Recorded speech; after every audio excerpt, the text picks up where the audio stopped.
for Oklahoma State's Juwan Evans. That's all the Cowboys points. He healed.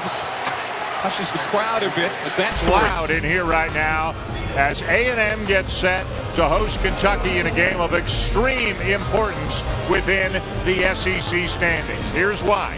Kentucky is on top right now at 10-3, a game ahead of LSU, 2 games ahead of Texas A&M. Well, you can tell Texas A&M much more confident at home than on the road. Ulis the lob and Lee the finish. Anytime that Kentucky Penn, 5th-year senior from Houston who played at South Florida, took them to the NCAA tournament. He's the only player on this team that's got NCAA tournament experience. Ulis puts Kentucky back on top. Winning games, that is. Tyler Ulis back into the game. Do you get the feeling whenever Murray goes in or out, Caruso's going to do the same thing today? Well, if Caruso, the way he's guarded him early on, you want to keep him on him because Alex never gets tired, and he is a really smart defender. Got beat there, and that you give him a little bit of room. That was kind of a Reggie Miller move, going from one side of the court to the other. He was able to almost create that contact and then go through it. Back to the elbow series now for Kentucky. Wide pin down for Briscoe, and you know he's not going to shoot it. He's going to try to get to the rim. Ulis will shoot it. The assist to Murray, and Kentucky back within 2. Ulis coming off a difficult shooting game. He went 3 of 15. What an athlete.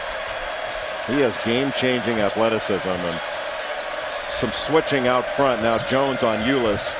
Good pass.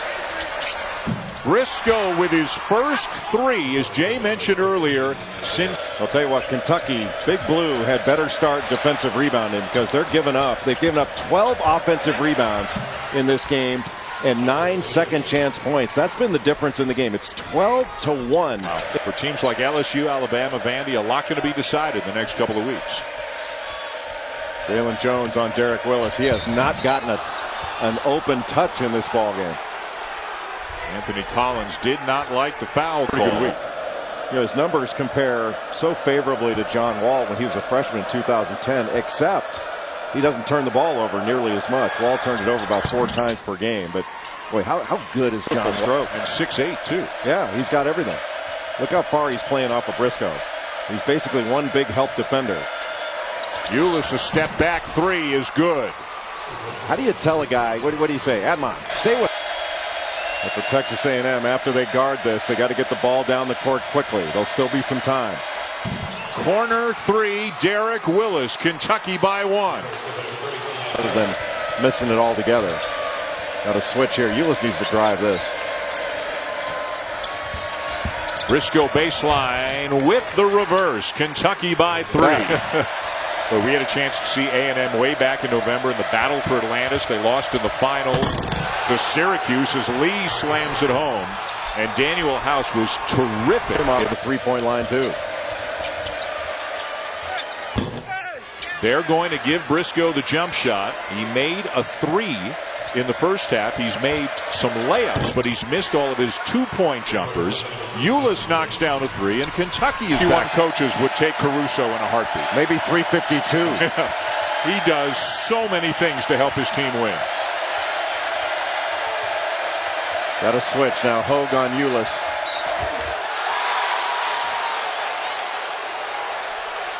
Caruso had a switch, so he got switched. But you know, officials can pretend not to hear things, and when you don't have guys that are demonstrative and jumping all over the place, I'm not a big fan of that. I think it's how you something from further back. Sure, absolutely.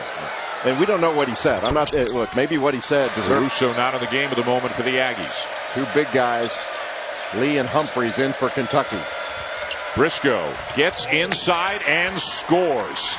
He's just amazing around the bucket. That was with the left. Jamal Murray cannot find any opening. Caruso staying right with him. It's free for a moment, and he knocks it down to make it a 1-point game. Doesn't need much room, does he? Texas A&M should look inside again to Davis.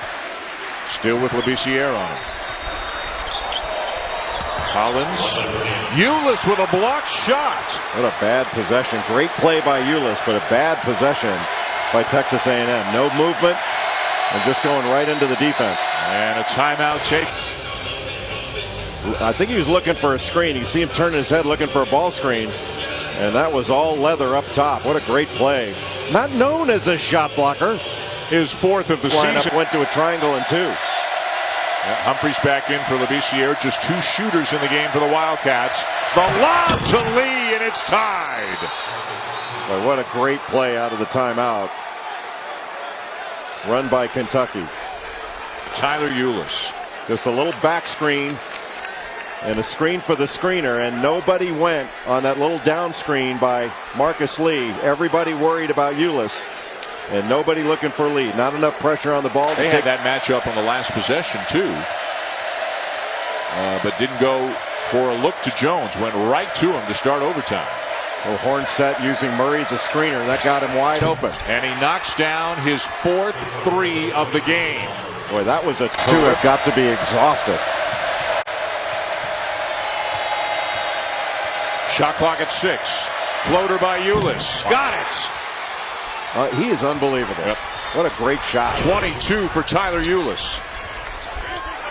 He doesn't. He looks like he just woke up. You know, does he sweat? I don't think he sweats.